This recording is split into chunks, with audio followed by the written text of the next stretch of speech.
Hello everyone, this is Princy Saraf from Dr. Hari Singh Gaur University, Sagar. This is the presentation of zoology topic pathogens and how they cause disease and body defense. This presentation is submitted to Dr. Dipali ma'am. So the question is, what is pathogen? Pathogen is an organism that cause disease. A pathogen is a microorganism that can cause harm to your body. A disease is caused when a pathogen enters our body and breeds there. Your body is naturally full of microbes. However, these microbes only cause a problem if your immune system is weakened or if they manage to enter a normally sterile part of your body. So pathogens are different and can cause different disease upon entering the body. So there are many types of pathogens. So few of them are listed below with their properties. Viruses, bacteria, protozoa and fungi are different types of pathogens. So influenza, common cold and poliomyelitis and AIDS are the different diseases which are caused by virus. Chlorella, syphilis, whooping cough, tuberculosis, tetanus are the different diseases which are caused by bacteria. Malaria and amoebic dysentery are the diseases which are caused by protozoa, and athlete food is caused by fungi. So pathogen can be transmitted a few ways depending on the type.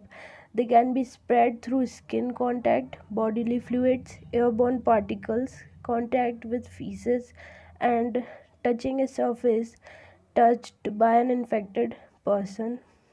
So all a pathogen needs to thrive and survive is a host. Once the pathogen sets itself upon a host body, it manages to avoid the body's immune system and uses the body's resource to replicate before exiting and spreading to a new host.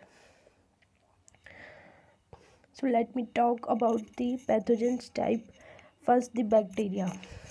So bacteria, we all know that it is a single-celled organism that usually reproduce by splitting in two to create a pair of identical cells. Most abundant living things on earth. So bacteria are helpful and harmful bacteria. Helpful bacteria produce vitamins, help digest nutrients, and keep harmful bacteria in check by competing for food and resources. So secreting substance toxic to pathogenic bacteria. So your body can be more prone to bacterial infection when your immune system is compromised by virus. Disease state caused by virus enables normally harmless bacteria to become pathogenic.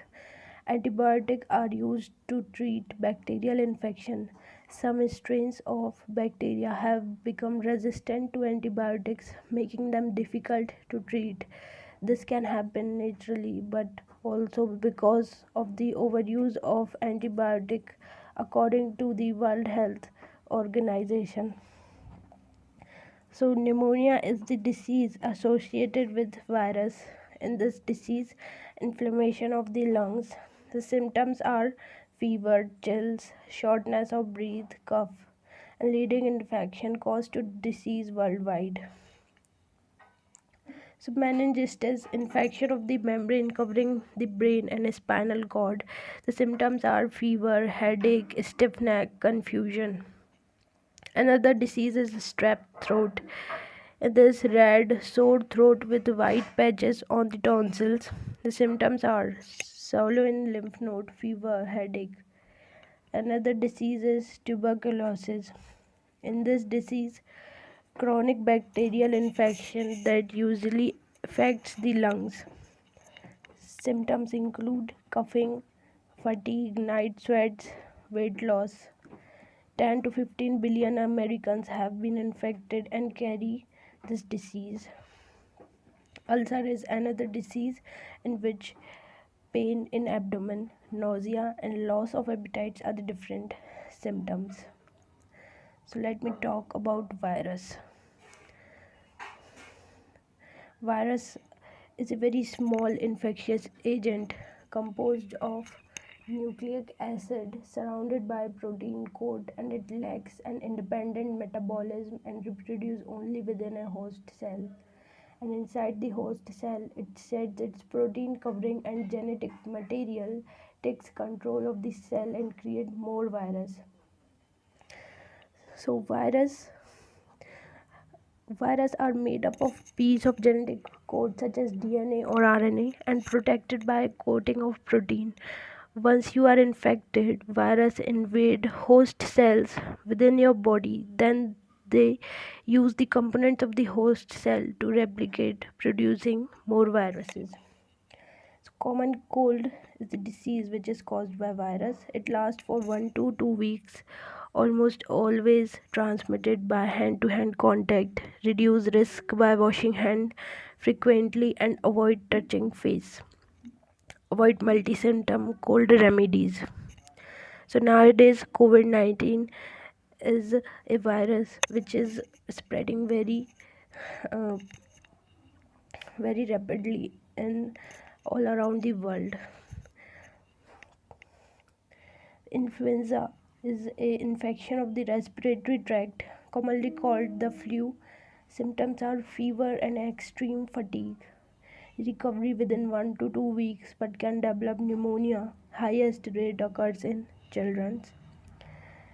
Another virus is herpes virus, a family of viruses responsible for cold, throat, mononucleosis, chickenpox, and herpes. Once infected, the host is never free of the virus. Virus lies latent within within cells and become active periodically. Two herpes virus can cause severe infection in people with suppressed immune system, which infect lungs, brain, colon, and eyes. So next, I will talk about fungi and protozoa. Fungi is an organism that absorb food from organic matter. So there are millions of different fungal species on earth. Just 300 or so are known to cause sickness. Fungi can be found just about everywhere in the environment, including indoors, outdoors, and on human skin. They cause infection when they overgrow. Fungi cell contain a nucleus and other components protected by a membrane and a thick cell wall. Their structure can make them harder to kill. So athlete foot, jock itch, and ringworm are common diseases which are caused by fungi and can be deadly in people with an impaired immune system. Protozoa is another pathogen which is very common in our body which cause disease. Microscopic single-celled organism that often produce recurrent cyclical attacks of disease. Malaria is a major killer worldwide, mostly among infants and children. Giardia's parasite that lives in intestine of humans. Symptoms are nausea. Symptoms are nausea, diarrhea, bloating, and abdominal cramp. Parasitic worms and prions. Parasitic worm is a pathogen that cause intestinal and other infection. Examples include tapeworm, hookworm, and pinworm. Tapeworm can grow many feet. Pinworm are most common in United States and originate from contaminated food and drink. Prions are also responsible for degenerative disorders of the central nervous system.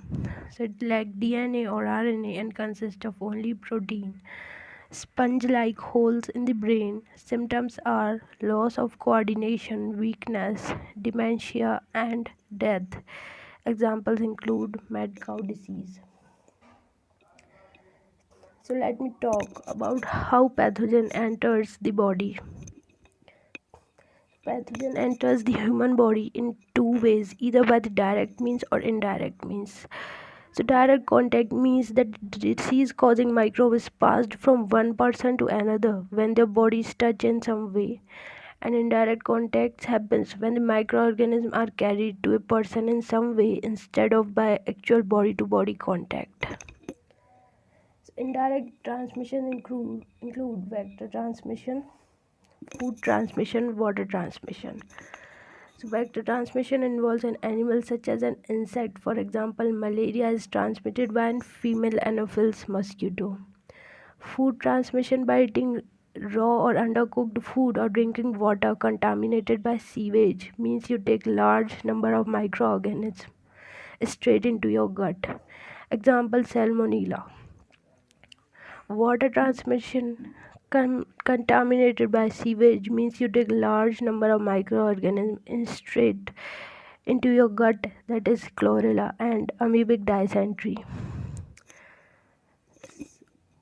Transmissible disease are the disease in which the pathogen can be passed from one host to another. So let me talk about body defense. It means that prevent our how body prevent ourselves from being infected by virus and different types of pathogens. The body has several defense against pathogen, so we do not fall ill when the disease they cause. The skin covers the whole body and it protects the body from physical damage, microbe infection and dehydration. Its dry, dead outer cells are difficult for microbes to penetrate and the sebaceous glands produce oils. Blood clotting is the body defense in which microorganisms get into the body through a cut in the skin. The most important thing to do is to close the wound quickly so that no microorganism can enter. A scab does just that. So what is a scab? Is a basically platelet stuck in a fibrin mesh. Then mucous membranes. The respiratory system is protected in several ways. Nasal hair keeps out dust and large microorganisms. Sticky mucus trap dust and microbes, which are then carried away by cilia. Cilia are the tiny hairs on the cells that line the respiratory system. Body defense also include stomach acid. So we all know that hydrochloric acid in the stomach kills harmful microorganisms that might be in the food or drink. So in this diagram, it is showing the body defense, lysozymes in tears and other secretion. Skin surface is a physical barrier and rapid pH change in the duodenum region of small intestine, removal of particles by cilia in nasopharynx. Stomach have acid which have pH about 2 and flushing of urinary tract.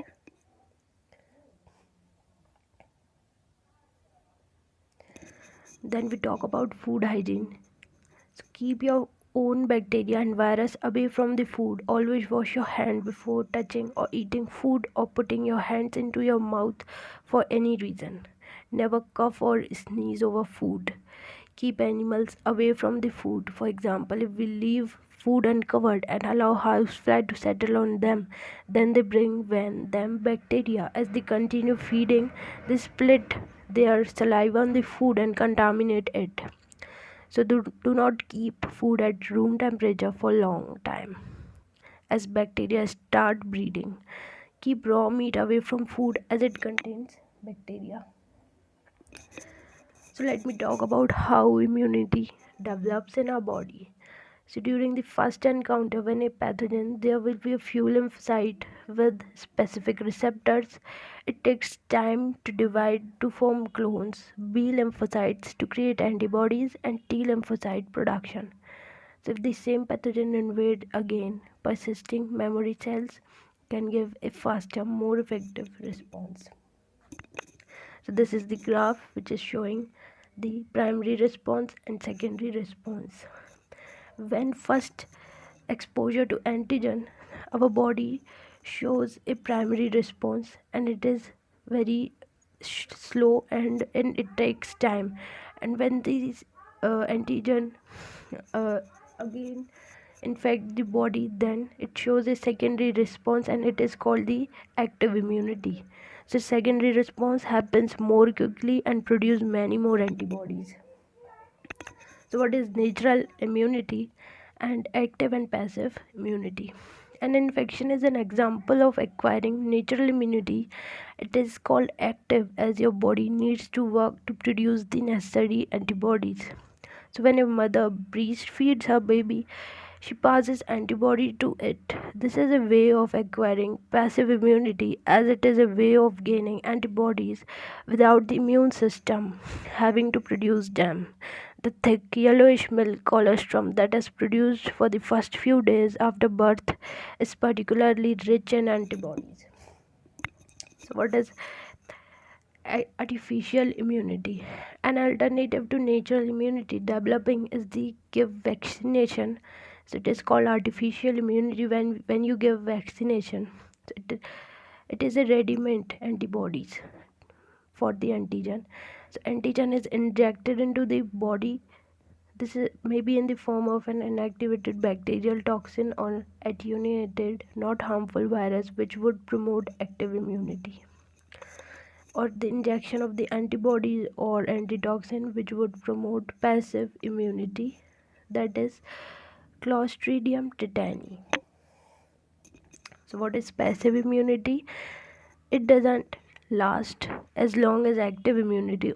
It lasts for only weeks or months. No lymphocytes are stimulated to clone themselves. No memory cells have been made. This type of immunity can only last as long as the antibodies toxin lasts in the blood. So at the last, I will talk about antibody and its structure. So antibodies are made in our body against the antigen. So this is very important structure. It have four chains, two light chains and two heavy chains. At the upper side, we can see antigen binding site. So antigen binds with variable region specific. They have disulfide bonds between different chains of the antibody, also known as immunoglobulins, shortened to as Ig, such as IgA or IgE. Different immunoglobulins respond to antigen in different ways.